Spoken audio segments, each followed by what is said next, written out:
Kadorbar senong pendem umyong mairang West Kasihil kalau penlong ya kadorbar kut senem menuh ka arpo arterik unaintung naga bentaban ya keren bad ya tai alor ki kam ki jam man penbit penbiang ya korkom tri kam kasnong man ai ka jingkhen jing dia ya ki jing penlut pensem badru kalau yo banjit thamai ya usordar bat sekretari kasnong hagani ka jingjiat ya usordar bat sekretari haga jingelang ka balalong Tirot Singh Memorial Hall pendem umyong mairang uba barna si umyong ulayo biang kum usordar bad uba H Lambok nongrang kum sekretari hagani ka dorbar kinong ilam snong kila dawaru na ulat ka jela baun menjurno ya ka village administration bill jongka ki HDC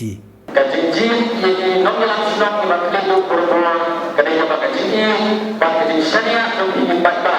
ya ka kam to ki intre apa pikir anu dulu bangeslo bagani kadai ka jing syariah jong ki batba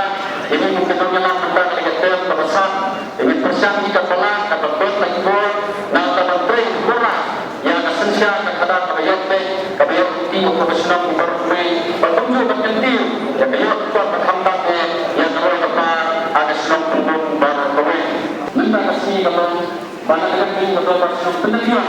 dan kedepan yang gubernur Pulau Aino yang dari kebiayaan pengair muncul nak terfungsinya yang ini saudara lagi kelak sedang apa seberi untuk terpenuhi bagi kepamu yang tersunjuk dengan paslon di penasor pada hatsor beliau ambil isu nak kita banyak semak hal ini berdamai pelungan yang di village administration bill dan akan ini beberapa paslon tersi kepa